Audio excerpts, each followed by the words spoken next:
Hi every one. നമ്മളിന്ന് discuss ചെയ്യാൻ പോകുന്ന ഒരു സെക്ഷണൽ ടെസ്റ്റാണ്. ഒരു 30 ക്വസ്റ്റ്യൻ വരുന്ന ഒരു പാർട്ടാണ്. അത് പൊളിറ്റി ആൻഡ് ഗവേണൻസ് എന്ന ടോപ്പിക്കാണ്. Which among the following act created the designation governor general of Bengal for the first time? ഏത് ആക്ട് വഴിയാണ് ഗവർണർ ജനറൽ ഓഫ് ബംഗാൾ എന്നുള്ളൊരു പോസ്റ്റ് ആദ്യമായിട്ട് വരുന്നത്? അത് വരുന്നത് റെഗുലേറ്റിംഗ് ആക്ട് ഓഫ് 1773 ആണ്. 1773 ഗവർണർ ഓഫ് ബംഗാൾ എന്നുള്ള പോസ്റ്റ് എന്തായിട്ട് മാറിയത്? ഗവർണർ ജനറൽ ഓഫ് ബംഗാൾ എന്നുള്ള രീതിയിലോട്ട് മാറ്റിയത്. First such governor general was Lord Warren Hasting. Lord Warren Hasting ആയിരുന്നു ആദ്യത്തെ ഗവർണർ ജനറൽ ഓഫ് ഇന്ത്യ, അല്ലെങ്കിൽ ഗവർണർ ജനറൽ ഓഫ് ബംഗാൾ. ഇന്ത്യയിൽ ആദ്യമായിട്ട് ഗവർണർ ഓഫ് ബംഗാളിൽ നിന്ന് ഗവർണർ ജനറൽ ഓഫ് ബംഗാൾ ആയ വ്യക്തി ലോർഡ് വാരൻ ഹാസ്റ്റിംഗ് ആണ്. Second question, who among the following was the first president of the constituent assembly? Constituent അസംബ്ലിയുടെ ഫസ്റ്റ് പ്രസിഡന്റ് ആരായിരുന്നു? Doctor Sachchidananda Sinha. First meeting നടന്നത് ഡിസംബർ 9, 1946 ഡോക്ടർ സച്ചിദാനന്ദ സിൻഹയാണ് കോൺസ്റ്റിറ്റ്യൂവൻറ്റ് അസംബ്ലിയുടെ ഫസ്റ്റ് പ്രസിഡൻ്റായിട്ട് മാറിയത്. Parliamentary system is also popularly referred to as which of the following? Parliamentary സിസ്റ്റത്തിനെ വേറെ ഏത് പേരിൽ അറിയപ്പെടുന്നത്? വെസ്റ്റ് മിൻസ്റ്റർ സിസ്റ്റം എന്ന് അറിയപ്പെടാറുണ്ട്. Westminster is A place in London where the British parliament is located. Westminster എന്ന് പറഞ്ഞാൽ ലണ്ടനിലെ ബ്രിട്ടീഷ് പാർലമെൻറ്റ് സ്ഥിതി ചെയ്യുന്ന സ്ഥലമാണ് വെസ്റ്റ് മിൻസ്റ്റർ എന്ന് പറയുന്നത്. അപ്പോൾ നമ്മുടെ പാർലമെൻ്ററി സിസ്റ്റവും വെസ്റ്റ് മിൻസ്റ്റർ സിസ്റ്റം എന്നാണ് അറിയപ്പെടുന്നത്. Which among the following schedule deals with allowances to certain constitutional posts? ഏത് ഷെഡ്യൂളിലാണ് അലവൻസിനെ കുറിച്ച്, ഓരോ കോൺസ്റ്റിറ്റ്യൂഷണൽ പോസ്റ്റിലുള്ളവർക്ക് ഇത്ര അലവൻസ് കൊടുക്കണം എന്നൊക്കെ ഉള്ള പറയുന്നത് ഏത് ഷെഡ്യൂളിലാണെന്നാണ് ചോദിച്ചിരിക്കുന്നത്? സെക്കൻഡ് ഷെഡ്യൂളാണ്. Second schedule of the constitution deals with provision related to emoluments, allowances, privileges of ആരുടെയൊക്കെയാണ്? ഈ പ്രസിഡൻറ്റിൻ്റെത്, ഗവർണറിൻ്റെ, സ്പീക്കറിൻ്റെ, deputy speaker, chairman, deputy chairman, speaker, അതുപോലെ തന്നെ deputy speaker of legislative assembly, chairman and deputy chairman of legislative council, judges of supreme court, judges of high court, CAG controller and audit general. ഇങ്ങനെയുള്ള 9 പോസ്റ്റിൻ്റെ അവരുടെയൊക്കെ ഈ അലവൻസും കാര്യങ്ങളൊക്കെ പറയുന്നത് സെക്കൻഡ് ഷെഡ്യൂളിലാണ്. Fifth question, preamble of Indian constitution is based on which of the following? നമ്മുടെ preamble എന്തിനെ ബേസ് ചെയ്തിട്ടാണ് ഉണ്ടാക്കിയിരിക്കുന്നത്? Objective resolution. Preamble of Indian constitution is based on objective resolution draft and moved by Pandit Jawaharlal Nehru. Which among the following committee was first appointed in relation with reorganization of Indian state? ഇന്ത്യയുടെ സ്റ്റേറ്റ്സിനെ ഓരോ സ്റ്റേറ്റായിട്ട് മാറ്റാൻ ആദ്യമായിട്ട് നിയമിച്ച committee ഏത് committee എന്നാണ് ചോദിച്ചിരിക്കുന്നത്? SK Dhar കമ്മിറ്റിയാണ്. Citizens of which country are not eligible for overseas citizens of Indian status? ഈ തന്നിരിക്കുന്ന ഓപ്ഷനിൽ, ഈ 5 ഓപ്ഷനിൽ ഏത് സ്ഥലത്തു നിന്നുള്ള ആൾക്കാർക്കാണ് ഇന്ത്യൻ സിറ്റിസൺ ആവാൻ എലിജിബിലിറ്റി ഇല്ലാത്തത്? അത് വരുന്നത് ബംഗ്ലാദേശാണ്. അതുപോലെ തന്നെ പാകിസ്ഥാനും വരുന്നുണ്ട്. ബംഗ്ലാദേശും പാകിസ്ഥാനിലുള്ള ആൾക്കാർക്കാണ് ഇന്ത്യൻ സിറ്റിസൺ ആവാൻ പറ്റാത്തത്. ബാക്കി നേപ്പാൾ, ഭൂട്ടാൻ, ശ്രീലങ്ക, മ്യാൻമാറിലുള്ളവർക്കൊക്കെ എന്താണ് സിറ്റിസൺഷിപ്പ് കൊടുക്കുന്നുണ്ട്. Constitution of which country was the source for incorporating fundamental rights in Indian constitution? Fundamental rights വരുന്നത് ഏത് കോൺസ്റ്റിറ്റ്യൂഷനിൽ നിന്നാണ്? USA ബിൽ ഓഫ് റൈറ്റ്സിൽ നിന്നാണ് ഫണ്ടമെൻ്റൽ റൈറ്റ്സ് നമ്മൾ കടമെടുത്തിട്ടുള്ളത്. Which among the following is referred to as instrument of instruction? Instrument of instruction എന്ന് പറയുന്നത് ഇതിലേതാണ്? Fundamental right ആണോ, പ്രിയാമ്പിൾ ആണോ, ഫണ്ടമെൻ്റൽ ഡ്യൂട്ടി ആണോ, DPSP ആണോ, അതോ പാർലമെൻ്ററി ആക്ട് ആണോ? DPSP ആണ് ഇൻസ്ട്രുമെൻ്റ് ഓഫ് ഇൻസ്ട്രക്ഷൻ എന്ന് പറയുന്നത്. Fundamental duties of the constitution is based on the recommendation of which of the following committee? Fundamental duties ഏത് കമ്മിറ്റിയുടെ ശുപാർശ പ്രകാരമാണ് വന്നത്? സ്വരൺ സിംഗ് കമ്മിറ്റിയാണ്. Doctrine of basic structure was introduced by whom? Basic structure എന്നുള്ളൊരു സംഭവം കൊണ്ടുവന്ന ആരാണ്? സുപ്രീം കോർട്ടാണ്. അത് കേശവാനന്ദ ഭാരതി കേസ് 1973 ബേസിസിലാണ് ഈ ബേസിക് സ്ട്രക്ചർ ഡോക്ട്രിൻ എന്നുള്ളൊരു സംഭവം കൊണ്ടുവരുന്നത്. Who among the following is referred to as nominal executive of India? ഇന്ത്യയുടെ നോമിനൽ എക്സിക്യൂട്ടീവ് എന്ന് പറയുന്ന ആരാണ്? പ്രസിഡൻ്റ് ആണ് നോമിനൽ എക്സിക്യൂട്ടീവ് ഓഫ് ഇന്ത്യ എന്ന് പറയുന്നത്.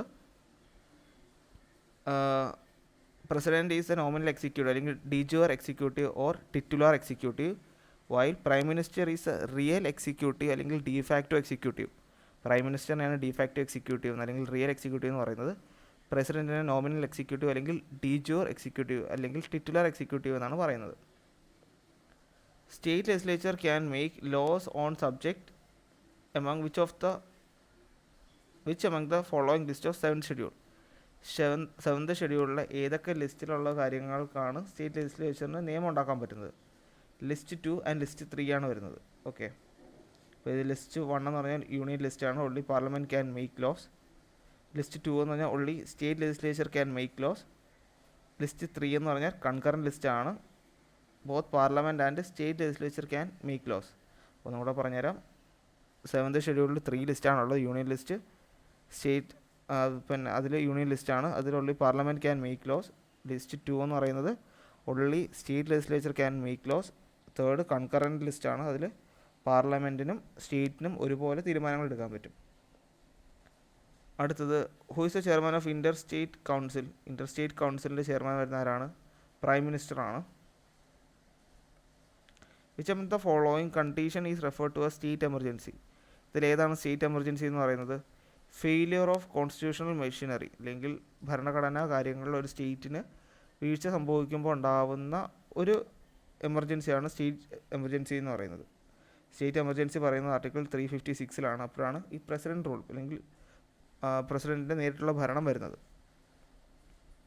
Which among the following is a special fundamental right that is enjoyed only by residents of Jammu and Kashmir? Jammu and കാശ്മീരിലെ ആൾക്കാർക്ക് മാത്രം ഉള്ളൊരു സ്പെഷ്യൽ റൈറ്റ് എന്നാണ് ചോദിച്ചിരിക്കുന്നത്. റൈറ്റ് ടു പ്രോപ്പർട്ടി ആണ്.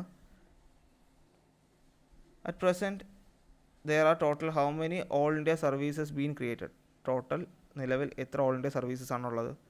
3 ഓൾ ഇന്ത്യ സർവീസസ് ആണ്. IAS, IPS, IFS. IFS means Indian foreign service. ഇതാണ് ടോട്ടലുള്ള 3 all India services എന്ന് പറയുന്നത്. Which among the following state doesn't enjoy special provisions under the constitution? കോൺസ്റ്റിറ്റ്യൂഷനിലെ special provisions enjoy ചെയ്യാത്ത state എന്നാണ് ചോദിച്ചിരിക്കുന്നത്. തമിഴ്നാടു ആണ്.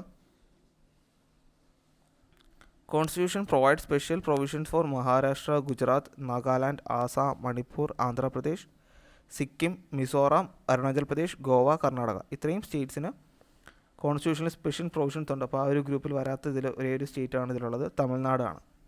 അപ്പം സ്പെഷ്യൽ പ്രൊവിഷൻസ് ഉള്ളത് Maharashtra, Gujarat, Nagaland, Assam, Manipur, Andhra Pradesh, Sikkim, Mizoram, Arunachal Pradesh, Goa, Karnataka. What is a minimum age qualification for a person to be elected to the office of president? പ്രസിഡൻ്റായിട്ട് തിരഞ്ഞെടുക്കപ്പെടണമെങ്കിൽ വേണ്ട മിനിമം ഏജ് എത്രയെന്നാണ് ചോദിച്ചിരിക്കുന്നത്. 35 ഇയേഴ്സാണ് ഏജ് വരുന്നത്. പിന്നെ വേണ്ട കുറച്ച് ക്വാളിഫിക്കേഷൻ ഇവിടെ തരുന്നുണ്ട്. He should be a citizen of India. He should have completed 35 years of age. He should be qualified for election as a member of Lok Sabha. He should not hold any office of profit under the union government or any state government or any local authority or any other public authority. Election 2. Which of the following office doesn't involve single transferable vote? Single transferable vote ഇല്ലാത്ത election നടക്കുന്നത് എവിടെയാണ്? Member of Lok Sabha. Lok Sabha ഇലക്ഷനിലാണ് ഈ single transferable vote ഇല്ലാത്തത്. Single transferable vote is a voting system designed to achieve proportional representation through ranked voting in multi-seat organization or constituencies. Okay. Vice President addresses his resignation to who among the following? Vice Presidentന്റെ resignation ആർക്കാണ് കൊടുക്കുന്നത്? പ്രസിഡന്റിനാണ് കൊടുക്കുന്നത്. Who among the following allocates portfolio among ministers? ആരാണ് മിനിസ്റ്റേഴ്സിനുള്ള portfolio? അല്ലെങ്കിൽ ഈ portfolio means ഒരു ഇപ്പം trade minister, finance minister, home minister ഇങ്ങനെയൊക്കെയുള്ള ഒരു പൊസിഷൻസ് അലോക്കേറ്റ് ചെയ്യുന്നത് ആരാണെന്നാണ് ചോദിച്ചിരിക്കുന്നത്. പ്രൈം മിനിസ്റ്ററാണ്. Prime minister is the real executive authority and head of the government. He or she allocates and reshuffles various portfolios among the ministers. He can ask a minister to resign or advise the president to dismiss him in case of difference in opinion. 23rd question. Maximum strength of council of ministers not exceed what percentage of strength of Lok Sabha? ലോക്സഭയുടെ എത്ര ശതമാനത്തിൽ കൂടുതൽ ആവരുത് എന്ന് പറയുന്നത്? Maximum ലോക്സഭയുടെ എത്ര strength വരെയാണ് council of മിനിസ്റ്റേഴ്സിന് ആവാം? 15% ലോക്സഭയുടെ മിനിസ്റ്റേഴ്സിന് എന്തായിട്ട് മാറാം? കൗൺസിൽ ഓഫ് മിനിസ്റ്റേഴ്സ് ആവാം. അതിൽ കൂടുതലാവരുത്. Total number of ministers including prime minister in the Council of Ministers shall not exceed 50% of the total strength of Lok Sabha. The provision was added by the 91st Amendment Act of 2003. The Council of Ministers shall be collectively responsible to the Lok Sabha. How many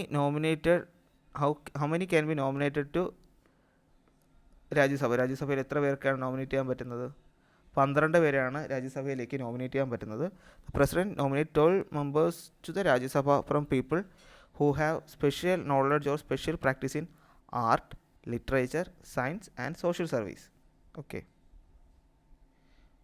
Which among the following cabinet committees referred to as super cabinet? Super cabinet എന്ന് പറയുന്നത് ഏതാണ്? Political affairs കമ്മിറ്റിയാണ് super cabinet എന്ന് പറയുന്നത്. Super cabinet means political affairs കമ്മിറ്റിയാണ്. 26th question. What is the minimum age required to be appointed as a judge of Supreme Court? Supreme കോടതി judge ആവണമെങ്കിൽ എത്രയാണ് minimum age? No minimum age is prescribed. അങ്ങനെ പ്രത്യേകിച്ച് minimum age ഒന്നും പറയുന്നില്ല, പക്ഷേ കുറച്ച് എക്സ്പീരിയൻസിൻ്റെ കാര്യങ്ങളൊക്കെ പറയുന്നുണ്ട്. He should be a citizen of India. He should have been a judge of a high court for 5 years. 5 വർഷത്തെ ഹൈക്കോർട്ടിൽ എക്സ്പീരിയൻസ് ഉണ്ടാവണം. He should have been an advocate of high court for 10 years. 10 വർഷം ഒരു ഹൈക്കോർട്ടിലെ അഡ്വക്കേറ്റ് ആവണം. He should be a distinguished jurist in the opinion of the പ്രസിഡൻറ്റിൻ്റെ കാഴ്ചപ്പാടിൽ അതൊരു നല്ലൊരു ജൂറിസ്റ്റ് ആയിട്ടുള്ളൊരു വ്യക്തിയാണെങ്കിൽ അങ്ങനെയൊക്കെയുള്ള കുറേ കണ്ടീഷൻസ് ഫോളോ ചെയ്യുന്ന ഒരാൾക്ക് എന്തായിട്ട് മാറാം? സുപ്രീം കോടതി ജഡ്ജായിട്ട് മാറാൻ പറ്റും. 27th question. Speaker of Lok Sabha is the ex officio chairman of which of the following parliamentary committee? ഏത് പാർലമെൻ്ററി കമ്മിറ്റിയാണ്? Business advisory committee. Speaker of Lok Sabha is the ex officio chairman of which of the following parliamentary committee? Business advisory committee. Business advisory കമ്മിറ്റിയുടെ ഒരു ആളായിരിക്കും അവർ speaker of Lok Sabha. Business advisory committee regulates the programme and time table of the house.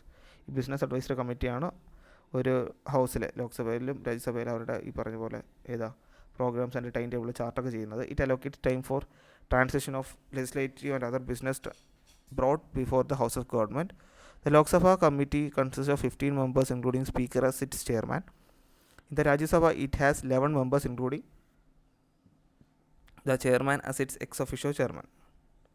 28th question. Panchayati Raj system was introduced through which of the Constitutional Amendment Act? ഏത് constitutional amendment act വഴിയാണ് Panchayati Raj system നിലവിൽ വന്നത്? 73rd ആണ്. 73rd constitutional amendment act of 1992. 1992 73rd constitutional amendment act വഴിയാണ് പഞ്ചായത്തി രാജ് വരുന്നത്. Which of the following state was not previously a union territory? Union territory അല്ലായിരുന്ന ഒരു place ഏതായിരുന്നു? ഹരിയാനയാണ്. Which among the following Indian state was not previously a union territory? Union territory അല്ലാത്തൊരു state ഹരിയാനയാണ്. Union territories on the other hand are those areas which are under the direct control and administration of central government. Hence they are also known as centrally administered territory. Himachal Pradesh, Manipur, Tripura, Mizoram, Arunachal Pradesh and Goa which are the states today were formerly union territories. നേരത്തെ union territories ആയിരുന്നു, പിന്നെ എന്തായിട്ട് മാറിയതാണ്? സ്റ്റേറ്റായി മാറിയതാണ് ഇവരൊക്കെ. Last question.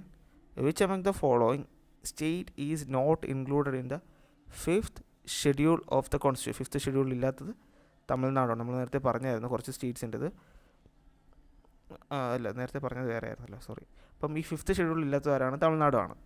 5th schedule of the constitution deals with administration and control of scheduled areas and schedule tribe. 5th ഷെഡ്യൂളിൽ വരുന്നത് scheduled ഏരിയാസും scheduled ട്രൈബിനെ കുറിച്ചും കാര്യങ്ങൾ പറയുന്നതാണ് 5th ഷെഡ്യൂൾ എന്ന് പറയുന്നത്. At present 10 States of India have scheduled areas. ഇന്ത്യയിൽ 10 സ്റ്റേറ്റ്സിനാണ് scheduled areas ഉള്ളത്. അപ്പോൾ അത് ഏതൊക്കെ നോക്കാം. ആന്ധ്രാപ്രദേശ്, ജാർഖണ്ഡ്, ഛത്തീസ്ഗഡ്, ഗുജറാത്ത്, ഹിമാചൽ പ്രദേശ്, മധ്യപ്രദേശ്, മഹാരാഷ്ട്ര, ഒഡീഷ, രാജസ്ഥാൻ, തെലങ്കാന. Andhra Pradesh, Jharkhand, Chhattisgarh, Gujarat, Himachal Pradesh, Madhya Pradesh, Maharashtra, Odisha and Rajasthan and Telangana. ഈ 10 സ്ഥലങ്ങളാണ് ഷെഡ്യൂൾഡ് ഏരിയാസ് ആയിട്ട് വരുന്നത്. ഈ തന്ന ഓപ്ഷനിൽ അതല്ലാതെ വരുന്നത് തമിഴ്നാട് മാത്രമാണ്. സോ നമ്മുടെ ആൻസർ തമിഴ്നാടാണ്. ഓക്കെ, അപ്പോൾ ഇതുപോലെയുള്ള തുടർച്ചയുള്ള ഓരോ ചാപ്റ്റർ വൈസ് അല്ലെങ്കിൽ ഒരു സെക്ഷൻ വൈസ് ആയിട്ടുള്ള ഡിസ്കഷൻ നമുക്കുണ്ടാവും. നമ്മളിപ്പോൾ എടുത്തിരിക്കുന്ന ഒലിവ് ബോർഡിലെ പൊളിറ്റി ആൻഡ് ഗവേണൻസ് എന്നുള്ളൊരു ഭാഗത്തിൽ 30 questions ആണ്. I hope this class is useful. Thank you. Keep supporting.